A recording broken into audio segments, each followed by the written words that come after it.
She physically put me in the bed next to this undressed man who was very famous and had his hands like this. That's Hayden Panettiere. And that moment, that's just the beginning of what she never told the world. You know, I had a whole bunch of weird paranoid suspicions about what the hell was going on because there was a lot of stuff I couldn't understand. 2 words, Epstein Island. And now, after her death, Mel Gibson is taking this straight to Joe Rogan with evidence that changes everything. The industry didn't just exploit her. They may have orchestrated her silence. And Mel has the receipts. Listen, when Hayden Panettiere died in February 2023, the official story was simple. Overdose, accidental, case closed. Cardiac arrest brought on by substance abuse. That's what the coroner said. That's what TMZ ran with. That's what the world accepted. But there's a problem with simple stories. They don't explain the destroyed camera footage. They don't explain why her ex-boyfriend, the same man she'd publicly accused of abuse, was right there when she collapsed. They don't explain why, just months before her death, she was about to release a tell-all memoir that promised to name names. And they sure as hell don't explain why Mel Gibson, of all people, walked into a studio with Joe Rogan and started pulling back a curtain that Hollywood has spent decades trying to keep sealed shut. Here's what nobody's connecting. Hayden's death isn't just about a troubled actress and bad decisions. It's about a system, a network, an industry that has been using young women as currency for decades. And Hayden, whether she realized it or not, was about to expose it all. I worked so hard to create this incredible life and career, and I burnt it all to the ground. But she didn't burn it down. Someone else did. Let's rewind. Let's go back to where this all started. Because the real story doesn't begin when Hayden became famous. It begins before she could even walk. Hayden Panettiere's mother, Leslie Vogel, never made it as an actress. She tried. Lord knows she tried. Commercials, small roles, magazine features, years and years of grinding in an industry that kept saying no. And after watching her own dreams die in real time, Leslie made a choice that would define her daughter's entire life. At 11 months old, 11 months, she put Hayden in front of a camera, not for a school photo, for a commercial, for an audition, for the career Leslie couldn't have. From that moment on, Hayden wasn't a child. She was a product. She was Leslie's second chance, and Leslie wasn't going to waste it. The girl traveled from state to state, audition to audition, campaign to campaign. She was on set 24/7 with her mother, always her mother. There was no childhood, no playing with other kids, no normalcy, just the spotlight, always the spotlight. And here's where it gets dark. When Hayden finally opened up about this dynamic years later, she revealed something that most people glossed over because it sounded almost unbelievable. Leslie didn't just push her daughter, she blamed her. You're the reason why I'm missing my son growing up.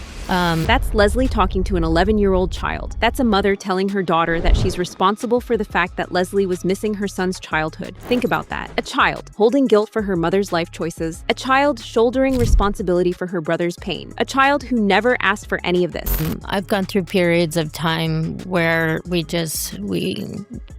haven't spoken at all. It seemed to me it was kind of like there was no reason. She had no reason to call, and the only reason why she would reach out was when something was needed.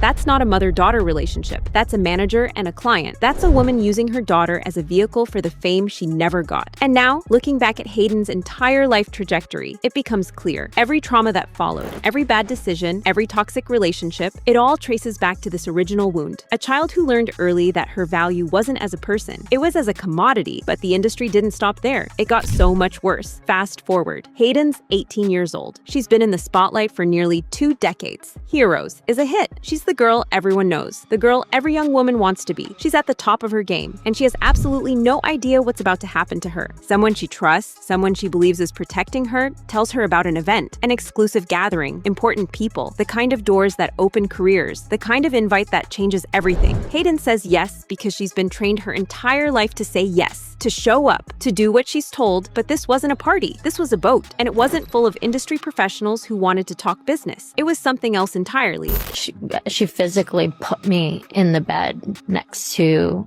this undressed man who was very famous and had his hands like this. That she is the trusted adult who brought her there. A woman, or possibly a man, who walked Hayden into a small cabin below deck and positioned her next to a naked man she describes as very famous. A man who acted like this was routine, like this was just another day at the office. And Hayden, she ran. She bolted from that room screaming for help. But here's the problem. They were out at sea. There's nowhere to run when you're surrounded by water. There was no jumping off and swimming away, and there was nobody who was going to, I realized that there was nobody who was going to be empathetic to my situation, that this was nothing. That last part hits different now. This was nothing new. Not for the industry, not for whoever was running these parties. This was systematic. This was practiced. This was business. But here's what changes everything. Hayden didn't know, at that moment, that this wasn't an isolated incident. She didn't know that the boat she was on was connected to something much, much bigger. She didn't know that the man she was forced to see, the trusted adult who arranged it, the entire operation, it was all part of a network that had been operating in plain sight for decades.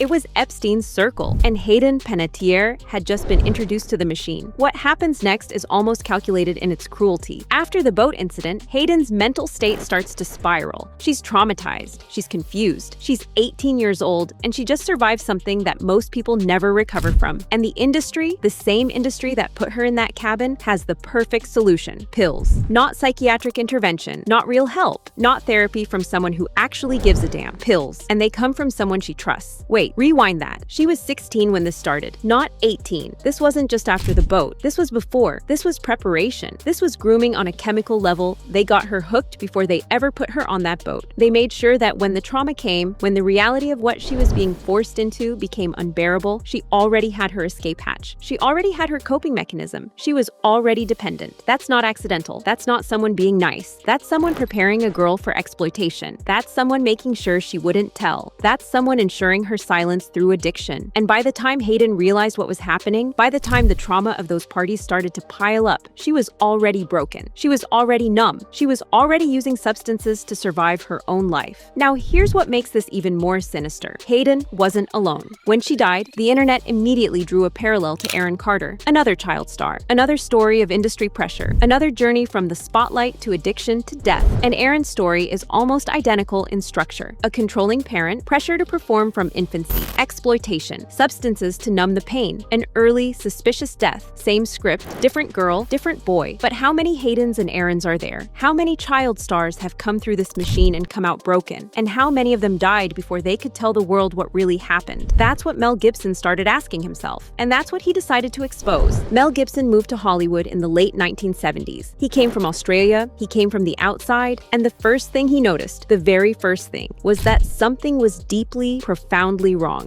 Oh, God, I was in my mid-20s. Right. The first time I really came over here.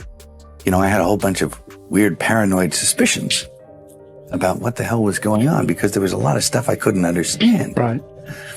And nobody was really bothering to explain it to me. He had suspicions, dark ones, the kind that made him think about people in positions of power doing unspeakable things to girls who had nowhere to go, the kind that made him paranoid, because deep down, he was starting to understand the machinery of the industry. And then you go away and you think, no, I was wrong. I mean, that's insane thinking. I'm paranoid. I imagined that stuff. That couldn't be the reason for why so-and-so was acting like. Could it? Mm-hmm. And then you find out later on the track that you are exactly on track with a lot of this stuff. Not specifically on track, but that you could, that some of your worst nightmares were real.